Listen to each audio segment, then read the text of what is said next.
মুন্ডেশ্বরীর বাঁধ নিয়ে তীব্র ক্ষোভ পরশুরায়, আতঙ্কে 8টি গ্রামের মানুষ।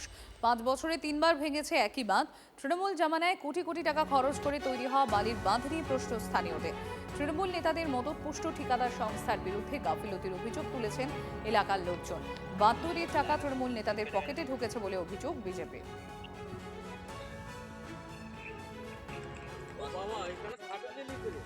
ওখানে যে ঢালাই আছে, ঢালাইয়ের নিচ দিয়ে কিন্তু মাটি অলরেডি নদীতে পড়ে গেছে। শুধু ঢালাইটা কেবলমাত্র ঝুলছে, মানে যেমন একটা ভাষণ মানে ঝোলামাল পোল হয়, মানে সেই টাইপের। যে কোনো মুহূর্তে বড় বিপদ হতে পারে, যে কোনো মুহূর্তে। মুন্ডেশ্বরী ডিবিসির জল যায়,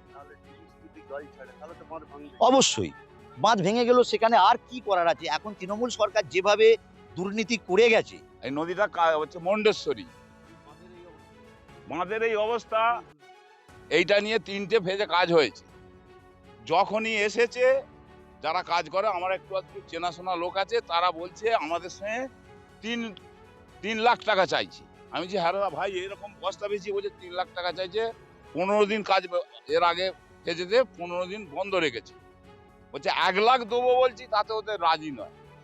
তখন কাজ করার ছিল কে? টিএমসি লোকেরা, এই আজিম মল্লিক, শাখের। এখানে আশপাশে কোনো বস্তি থাকবে বলে মনে হচ্ছে? থাকবে না, কিছু থাকবে না। জবরদস্তি মাটি দিয়ে জড়ো করেছিল, সেই মাটিগুলোকে ট্র্যাক্টর করে বিক্রি করে ফেলেছে, মানে রাস্তা কাজে লাগায় না। রাস্তাটা বারবার বাধা হচ্ছে। আমরা সাধারণ মানুষ বুঝতে পারছি যে রাস্তাটা বালির উপর বালির বাঁধ করা হচ্ছে বা রাস্তাটা ভেঙে পড়ে যাচ্ছে, কিন্তু যারা বাঁধতে আসছে তারা কি বুঝতে পারছে না? আমরা এই যে বাচ্চা কাচ্চাগুলো দিয়ে নিয়ে প্রতিনিয়ত স্কুল পাঠশালায় যাচ্ছি, কাদায় কেউ পড়ে যাচ্ছে, কারোর বই খাতা নিয়ে পড়ে যাচ্ছে, কেউ সাইকেল নিয়ে পড়ে যাচ্ছে, বসে পড়ে যাচ্ছে, বালির উপর বালির বাঁধ করছে। তাহলে সেটা কখনো থাকা সম্ভব? এরকম অবস্থা বলতে বিগত 2-3 বছর ধরে তৃণমূল আমলায় টাকা পাস হয়েছে, কিন্তু কাজ করে না।